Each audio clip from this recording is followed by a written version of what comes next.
Bismillahirrahmanirrahim. Assalamualaikum warahmatullahi wabarakatuh. Selamat pagi, siang, sore, maupun malam untuk teman-teman semua. Salam sejahtera untuk kita semua. Om Swastiastu, Namo Buddhaya, salam kebajikan. Apa kabar teman-teman semua? Ya, semoga teman-teman selalu dalam keadaan sehat dan selalu dalam keadaan semangat untuk menjalani aktivitasnya sehari-hari. Kali ini dalam mata kuliah Kajian Pembangunan Berkelanjutan, kami dari kelompok 4 akan mempresentasikan materi kami yang berjudul Lingkaran Kemiskinan dan Dampaknya Terhadap Kondisi Ketahanan Pangan Provinsi Papua. Suatu kajian terhadap pilar pembangunan sosial SDGs atau Sustainable Development Goals. Yang di sini yang akan dipresentasikan oleh saya, Abdurrahman, lalu ada Ahmad Rashid Anwar, Derajat Bayu Hutomo, Indah Putri Jayanti, Mala Nurseha, Nadia Indriastuti, dan juga Pradita Putri Melinda. Nah, subbahasan kali ini yaitu ada yang pertama pendahuluan, kedua kajian pustaka, ketiga metodologi penelitian, keempat hasil dan pembahasan, kelima dan keenam yaitu kesimpulan dan saran. Oke, next. Pendahuluan. Menjadi salah satu negara dengan jumlah penduduk yang tinggi, membuat Indonesia terpaksa harus menghadapi berbagai permasalahan pelik di berbagai sektor. Salah satu permasalahan yang seolah tak menemukan titik terang adalah kemiskinan. Menurut Badan Pusat Statistik, jumlah penduduk miskin di Indonesia mengalami peningkatan sebanyak 2,76 juta jiwa pada September 2020 lalu. Dari yang semula berjumlah 24,79 pada September 2019, kini meningkat menjadi 27,55 juta jiwa. Angka ini menunjukkan bahwa jumlah penduduk miskin di Indonesia menyentuh 10% dari jumlah total penduduk pada saat ini. Secara umum, kemiskinan yang terjadi di Indonesia memberikan dampak yang signifikan terhadap peningkatan angka pengangguran, peningkatan angka kriminalitas, tertutupnya akses pendidikan, hingga meningkatnya angka kematian.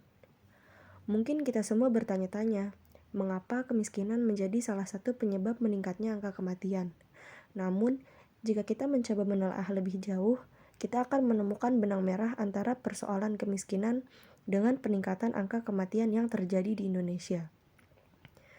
Meningkatnya angka kematian dalam persoalan kemiskinan ini disebabkan oleh ketidakmampuan masyarakat untuk menjaga kualitas kesehatan dirinya.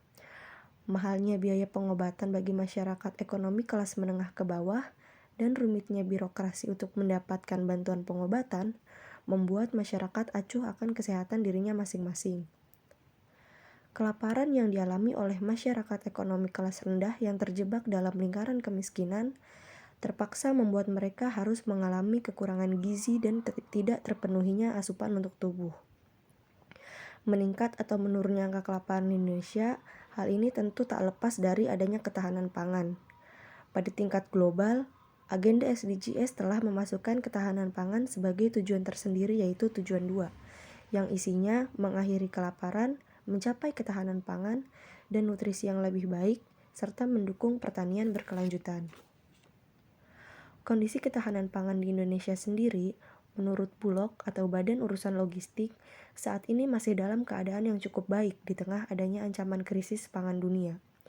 Namun demikian, nyatanya hal ini tak berlaku bagi provinsi yang terletak pada bagian paling timur di Indonesia, yaitu Papua.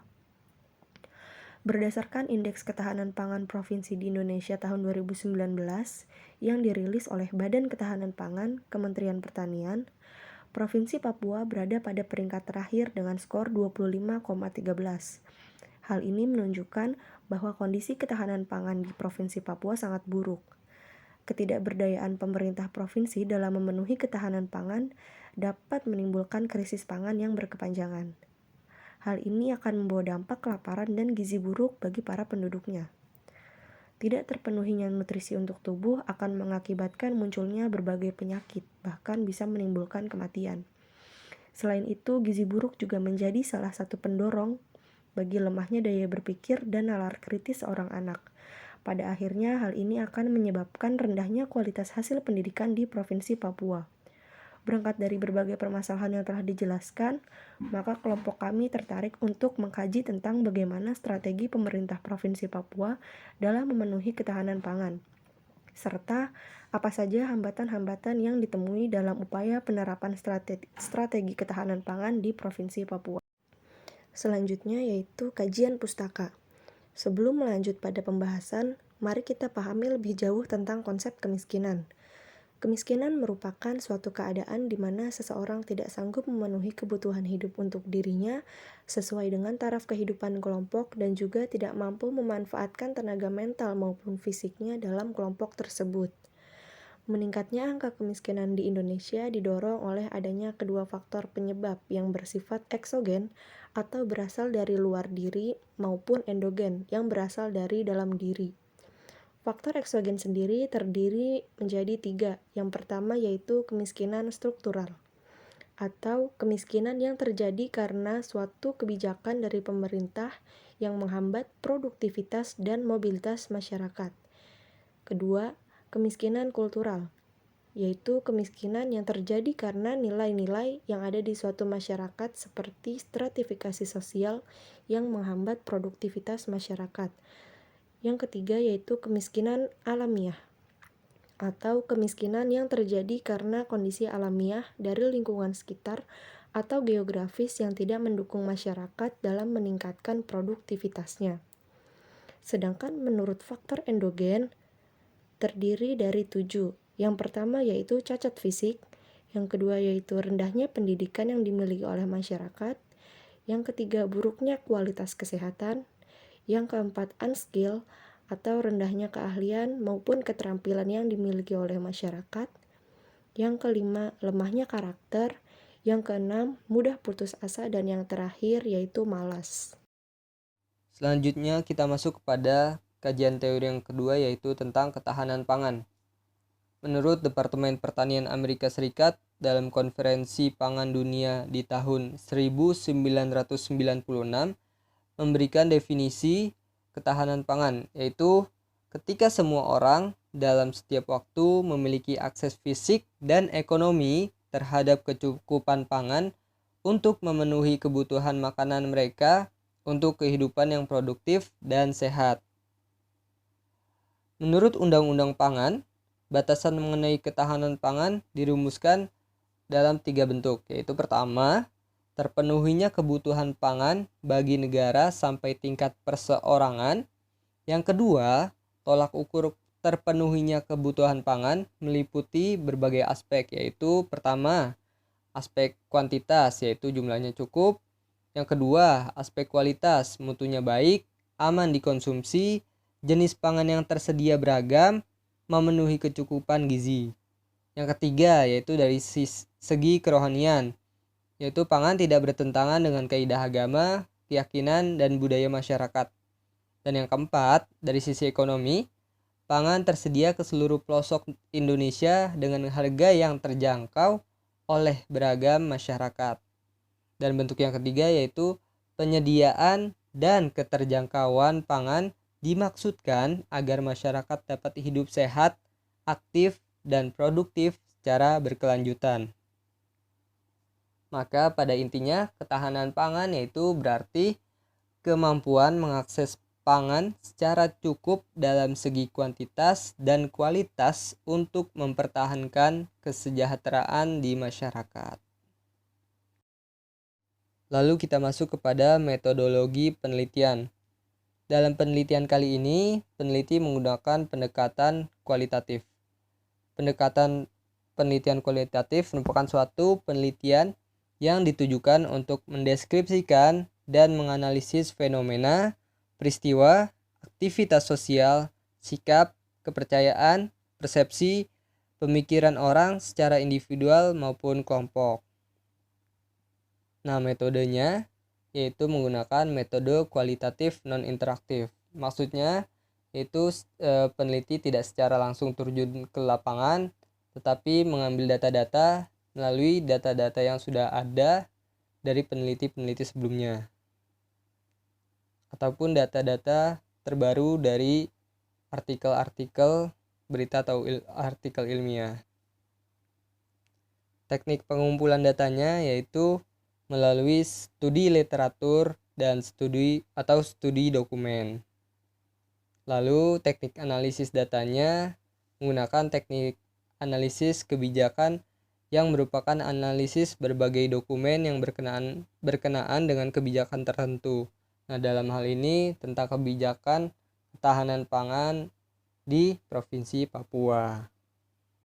Selanjutnya masuk ke dalam hasil dan pembahasan. Yang pertama ada pengadaan program Raskin. Dalam mencapai tujuan kedua SDGs, yaitu mengakhiri kelaparan, mencapai ketahanan pangan dan nutrisi yang lebih baik, dan mendukung pertanian berkelanjutan, maka pemerintah menerapkan program beras untuk rumah tangga miskin, atau lebih dikenal dengan sebutan program Raskin. Program Raskin diadakan setelah Indonesia mengalami krisis moneter pada tahun 1997, di mana Raskin ini adalah suatu program darurat untuk memperkuat ketahanan pangan rumah tangga miskin. Program Raskin sudah berjalan sejak tahun 1998 dengan tujuan pengentasan kemiskinan. Program Raskin yang telah dijalani di Papua dapat membantu masyarakat yang berada di bawah garis kemiskinan dan dapat mengurangi permasalahan kebutuhan akan konsumsi beras. Selanjutnya, program Raskin sebagai upaya ketahanan pangan Papua. Program Raskin ini sesuai dengan tujuan kedua SDGs, yaitu memperkuat ketahanan pangan karena program Raskin ini merupakan bantuan yang diberikan kepada keluarga miskin untuk memenuhi kebutuhan pangan, di mana hal ini bertujuan untuk memenuhi kebutuhan gizi dan kalori dalam bentuk beras yang harga dan jumlahnya sudah ditentukan oleh pemerintah. Sasaran pada program Raskin ini adalah keluarga yang berada di bawah garis kemiskinan dengan pendapatan per bulan yang cukup rendah, sekitar 1 juta rupiah. Program Raskin yang telah dijalankan di Papua ini terbukti mampu menekan pengeluaran setiap keluarga penerima, dalam artian membantu setiap keluarga untuk mengurangi pengeluaran akan beras. Selain itu, program ini juga dapat membantu masyarakat dalam beraktivitas menambah pengetahuan serta keterampilan bekerja, sehingga masyarakat dapat memperoleh penghasilan tambahan yang nantinya akan membantu mereka dalam meningkatkan tabungan dan investasi yang dimiliki. Hal ini tentunya berpengaruh dalam bertambahnya daya beli masyarakat untuk kebutuhan lainnya.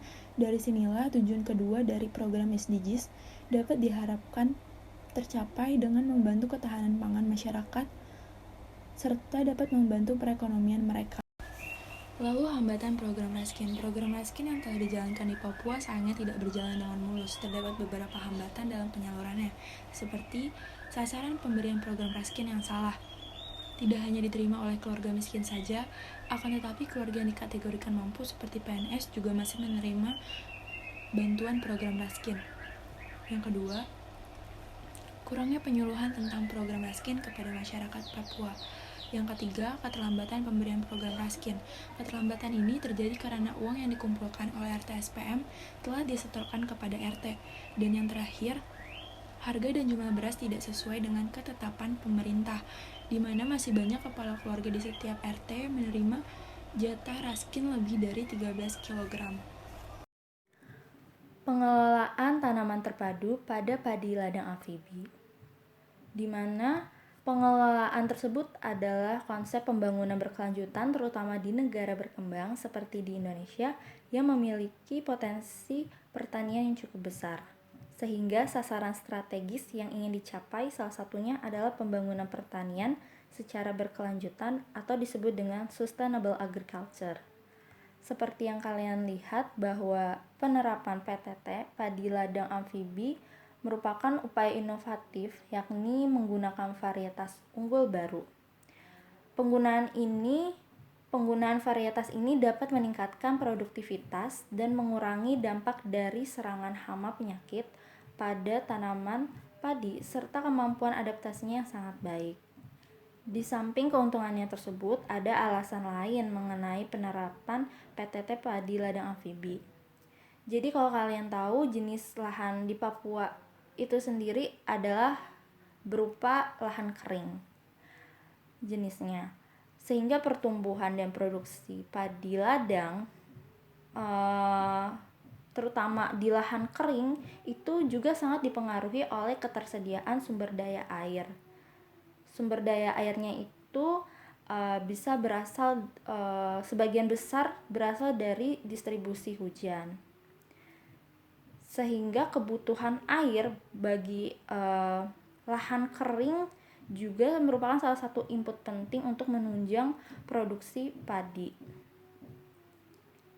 Fakta lainnya berdasarkan data Badan Litbang Pertanian tentang potensi hasil panen padi ladang amfibi dan padi lokal dengan penerapannya di Kabupaten Manokwari menunjukkan bahwa produksi padi ladang amfibi cocok dan dapat dikembangkan pada masyarakat di Kabupaten Manokwari.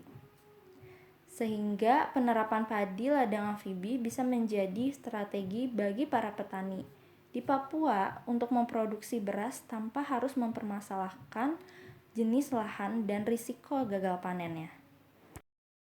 Pengelolaan tanaman terpadu pada padi ladang amfibi sebagai strategi dalam ketahanan pangan Papua. Penerapan PTT padi ladang amfibi biasanya dilaksanakan pada kegiatan kaji terap oleh Badan Pengkajian Teknologi Pertanian atau BPTP Papua.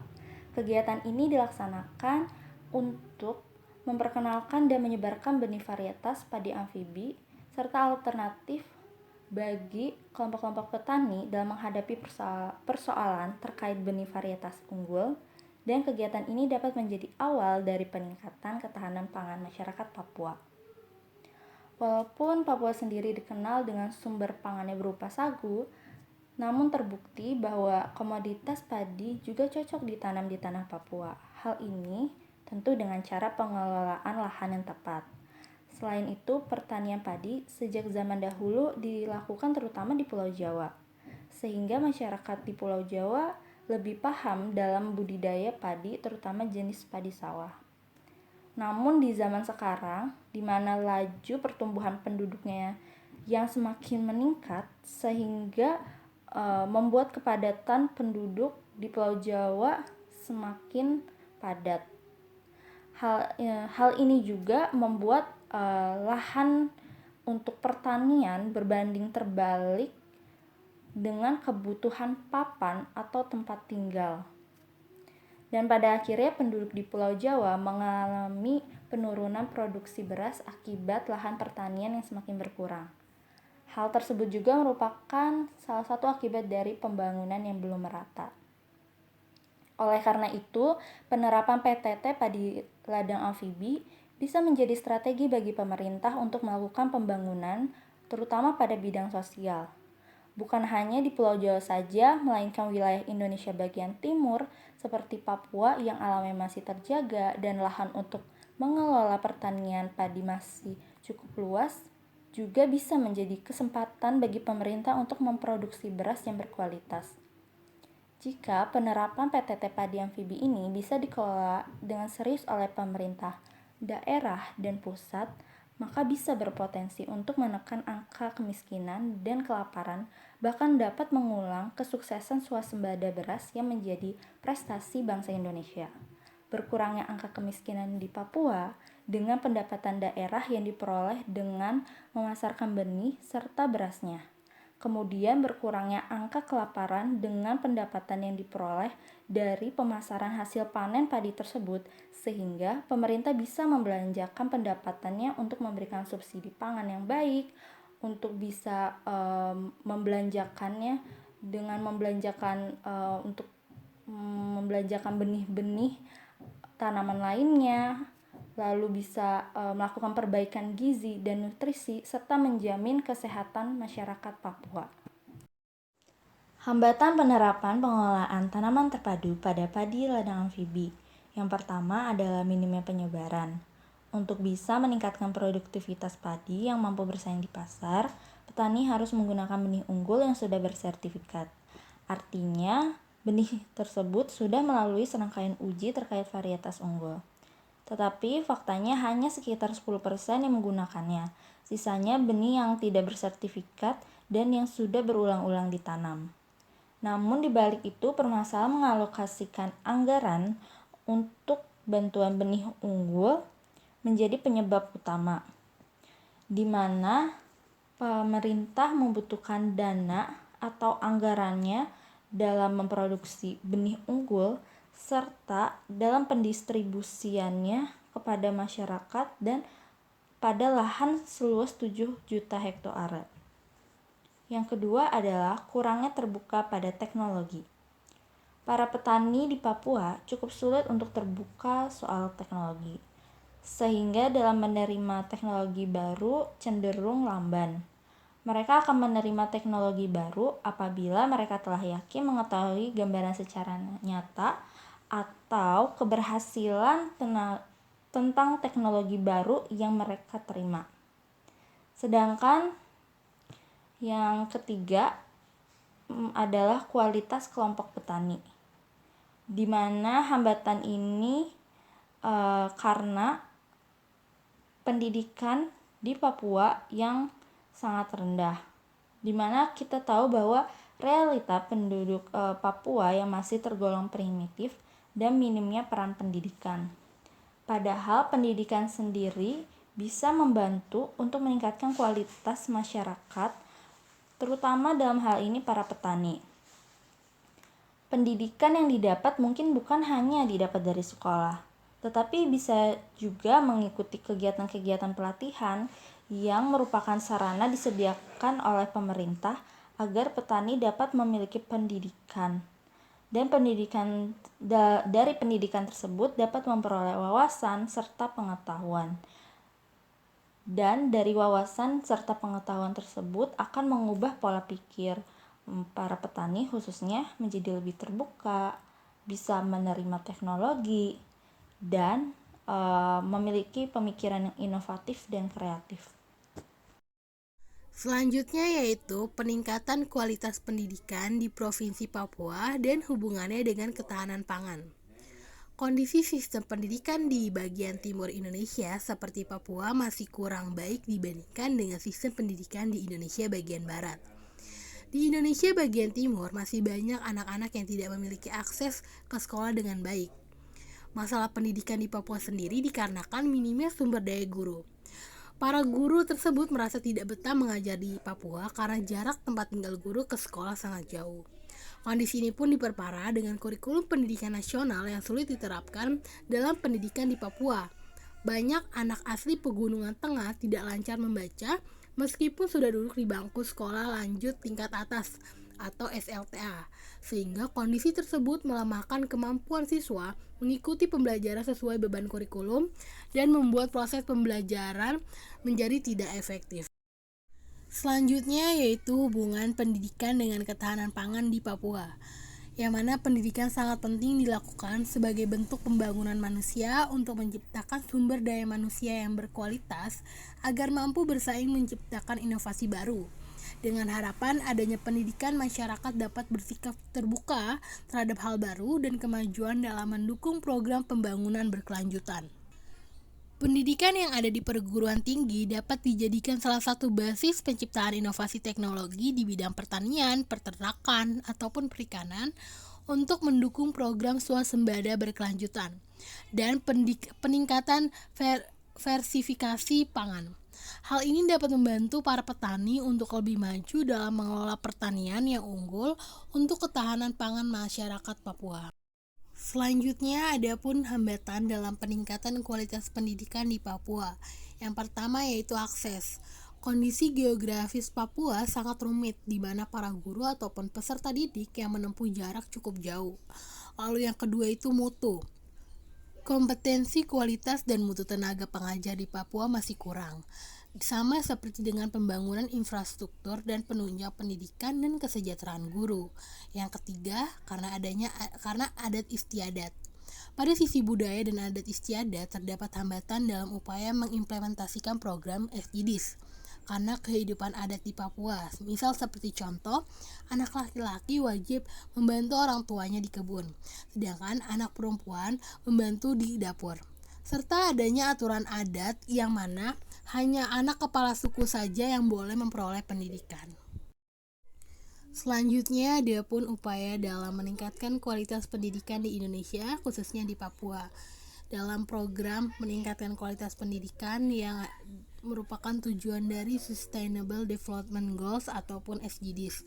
Program tersebut yang pertama yaitu program Satu Atap atau SATAP, merupakan program yang dijalankan oleh pemerintah Indonesia demi membuka peluang bagi anak-anak yang kurang beruntung atau kurang mampu untuk dapat mengenyam pendidikan dasar, yaitu sekolah dasar ataupun sekolah menengah pertama. Yang kedua yaitu program sarjana mendidik di daerah terdepan, terluar, tertinggal. Merupakan program Kemenristekdikti yang mana program ini disandingkan dengan program profesi guru atau PPG. Karena PPG akan dilangsungkan oleh tiap peserta sebagai bonus pengabdian dalam membantu kecerdasan kehidupan di daerah terdepan, terluar, dan tertinggal. Bukan hanya pendidikan formal yang diajarkan oleh guru-guru, melainkan pengetahuan kehidupan sehari-hari seperti mengajarkan tentang penggunaan pasta gigi, sabun, berternak, komputer, pertanian, dan berbagai macam keterampilan lainnya. Yang ketiga yaitu program baca, tulis, hitung atau Kalistung. Kalistung adalah singkatan dari membaca, menulis, dan berhitung, di mana Kalistung merupakan dasar tahapan orang bisa mengenal huruf dan angka. Dalam penerapan program Kalistung ini, pemerintah Indonesia juga bekerja sama dengan USAID prioritas dalam mengembangkan buku paket kontekstual Papua atau PBKP, yang mana buku ini merupakan media pembelajaran dalam membaca, menulis, dan menghitung. BPKP ini disusun sesuai dengan kurikulum nasional Indonesia dan dikembangkan dengan materi yang rinci dan lengkap dengan penyesuaian di kondisi di Papua. Kesimpulan, beberapa strategi yang dilakukan oleh pemerintah dalam memenuhi ketahanan pangan seperti: pertama, pengadaan program Raskin. Program ini membantu masyarakat yang berada di bawah garis kemiskinan dan dapat mengurangi permasalahan kebutuhan akan konsumsi beras. Program ini sesuai dengan tujuan kedua SDGs, yaitu mengakhiri kelaparan, mencapai ketahanan pangan, dan nutrisi yang lebih baik dan mendukung pertanian berkelanjutan. Namun, dalam pelaksanaannya masih terdapat hal yang kurang sesuai, seperti penyaluran yang salah sasaran, mengalami keterlambatan, dan penyuluhan yang masih sangat kurang. Kedua, pengelolaan tanaman terpadu. Program ini merupakan strategi untuk mencapai tujuan pembangunan berkelanjutan dalam dimensi sosial, terutama pada tujuan pertama, atau tanpa kemiskinan, dan kedua, tanpa kelaparan. Namun, program ini belum dilaksanakan secara masif oleh pemerintah di wilayah Papua, dikarenakan hambatan-hambatan dalam pelaksanaannya seperti: 1. Minimnya penyebaran, 2. Kurang terbukanya pada teknologi, 3. Kualitas kelompok petani. Ketiga, peningkatan kualitas pendidikan di Provinsi Papua. Pendidikan dapat dijadikan salah satu basis penciptaan teknologi di bidang pertanian, peternakan, perikanan, yang mendukung program swasembada keberlanjutan dan peningkatan diversifikasi. Program pendidikan yang disusun dan dilakukan pemerintah antara lain: 1. Program satu atap, 2. Program sarjana mendidik di daerah terdepan, terluar, dan tertinggal, 3. Program baca, tulis, hitung. Nah, dari ketiga program tersebut memiliki hambatan pada akses yang sulit, mutu tenaga pengajar, dan adat istiadat yang tidak mendukung pendidikan. Saran. Yang pertama adalah pengawasan yang ketat dalam beberapa program. Upaya yang telah dilakukan oleh pemerintah di wilayah Papua Barat melalui program Raskin harus dikaji ulang kembali, khususnya terkait dalam pendistribusiannya kepada masyarakat. Adanya pengawasan yang ketat melalui pemerintah setempat ataupun peran masyarakat yang terlibat dalam program Raskin ini, agar pendistribusian pada program tersebut dapat dibagikan secara merata serta tepat sasaran. Lalu yang kedua, memaksimalkan potensi petani. Pemaksimalan potensi petani ini dapat melalui pendidikan. Hal ini agar pengolahan sumber daya alam yang ada dapat berkembang. Pendidikan dalam pertanian akan memacu semangat inovasi seperti yang telah dicontohkan dalam penggunaan benih varietas unggul padi amfibi. Lalu yang ketiga, mengoptimalkan pemerataan pendidikan. Upaya terciptanya pemerataan pendidikan melalui beberapa program pemerintah harus dimaksimalkan secara optimal, terutama pendidikan berbasis teknologi. Hal ini agar masyarakat dapat membuka wawasan yang luas terkait pengolahan sumber daya alam yang ada. Lalu yang terakhir, perkembangan pembangunan infrastruktur. Perkembangan pembangunan infrastruktur ini guna mendukung memudahkan masuknya pendidikan yang dapat menciptakan inovasi ataupun perubahan dalam unsur ketahanan pangan yang ada di wilayah Papua Barat yang memiliki sumber daya alam yang berlimpah. Demikian presentasi dari kami. Semoga dapat bermanfaat untuk teman-teman semua dan mohon maaf apabila ada kesalahan-kesalahan yang terdapat dalam presentasi kami. Kami akhiri. Wassalamualaikum warahmatullahi wabarakatuh. Selamat pagi, siang, sore, ataupun malam untuk teman-teman semua. Salam sejahtera untuk kita semua. Om Swastiastu, Namo Buddhaya, salam kebajikan. Tetap semangat dan jaga selalu kesehatan kita. See ya, sampai bertemu kembali di kesempatan yang akan datang.